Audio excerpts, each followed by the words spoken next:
Em nome do Pai, e do Filho, e do Espírito Santo. Amém. Seja muito bem-vindo a mais uma meditação da Palavra de Deus. Vamos abrir o coração para o que Deus tem para nos falar. 1 Coríntios, capítulo 1, versículo de 26 a 31. Irmãos, considerai vós mesmos como fostes chamados por Deus. Pois entre vós não há muitos sábios, de sabedoria humana, nem muitos poderosos, nem muitos nobres. Na verdade, Deus escolheu o que o mundo considera como estúpido, para assim confundir os sábios. Olha o que Paulo está falando.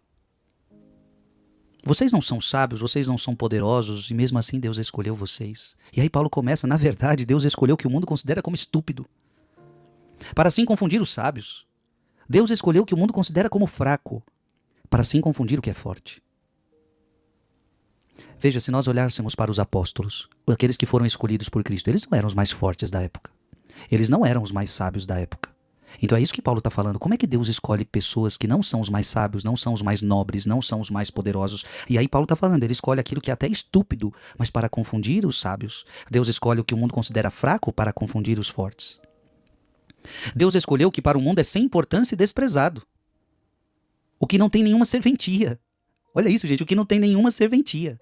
Para assim mostrar a inutilidade do que é considerado importante. Para que ninguém possa gloriar-se diante dele.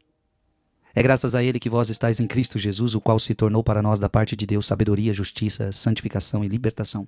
Para que, como está escrito, quem se gloria, glorie-se no Senhor. Palavra do Senhor. E obviamente aquele que for chamado por Deus, sendo tão insignificante, tão fraco, não pense que você foi chamado por causa dos seus méritos. Meu irmão e minha irmã, Deus escolheu o que o mundo considera estúpido. É só eu olhar para a minha vida. Deus me escolheu. Eu sendo tão fraco, tão insignificante. Deus me escolheu, Deus escolheu você. Abra a sua Bíblia em Tiago, capítulo 2, versículo 5. Tiago, capítulo 2, versículo 5. Ouvi, meus caríssimos irmãos. Porventura não escolheu Deus os pobres deste mundo para que fossem ricos na fé? E herdeiros do reino prometido por Deus aos que o amam? Deus escolheu os pobres, os fracos, os estúpidos, os sem importância. Gente, que coisa maravilhosa. Deus escolheu aqueles que não têm importância. Abra sua Bíblia em 1 Samuel, capítulo 16, versículo 7. 1 Samuel, capítulo 16, versículo 7. Mas o Senhor disse-lhe: não te deixes impressionar pelo seu belo aspecto. Aqui era a escolha de Davi, né? Deus vai escolher Davi. E estavam querendo escolher o mais belo, o mais forte, o mais bonito. E aí, mas o Senhor disse: não te deixes impressionar pelo seu belo aspecto, nem pela sua alta estatura, porque eu o rejeitei. O que o homem vê não é o que importa. O homem vê a face, mas o Senhor olha o coração. Gente, quando Deus escolhe, Deus olha o que ninguém vê. Por que Deus escolheu o Frei Gilson? Porque Deus viu em mim o que ninguém via. Você pode ter certeza, é que hoje eu sou conhecido, hoje você gosta, muita gente gosta do Frei, mas e na época que eu fui escolhido, ninguém sabia que eu existia, mas Deus me via. Deus me via. Ninguém deu importância para o que você é, mas Deus te viu. Ah, que coisa linda. Por isso que Paulo vai dizer algo impressionante, eu gosto muito dessa palavra. Abra sua Bíblia em 2 Coríntios, capítulo 4, versículo 7. 2 Coríntios, capítulo 4, versículo 7. Porém, temos este tesouro em vasos de barro.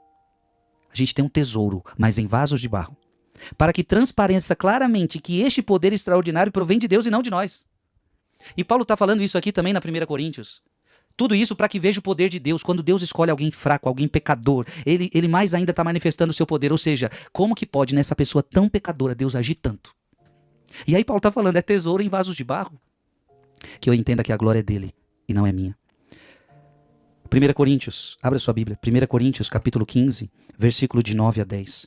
O próprio Paulo, o grande apóstolo Paulo, ele reconhece que ele é indigno do chamado de Deus para a vida dele. 1 Coríntios 15, de 9 a 10. Porque eu sou o menor dos apóstolos. Não sou digno de ser chamado apóstolo, porque persegui a igreja de Deus. Paulo está falando, eu persegui a igreja de Deus, mas pela graça de Deus eu sou o que sou. E a graça que ele me deu não tem sido inútil. Ao contrário, tenho trabalhado mais do que todos eles, não eu, mas a graça de Deus que está comigo. Paulo, então, não se acha digno. Mas agora Paulo entende que o que ele é é por graça de Deus. Irmão, irmã, Deus te chamou. E saiba que o que você é hoje é só pela graça de Deus. Não é por causa de você. É porque Ele te chamou e Ele te capacitou. Eu gostaria que você mandasse esse vídeo para mais alguém. Escreva aqui nos comentários desse vídeo o que essa palavra te falou. Que Deus te abençoe. Em nome do Pai, e do Filho, e do Espírito Santo. Amém.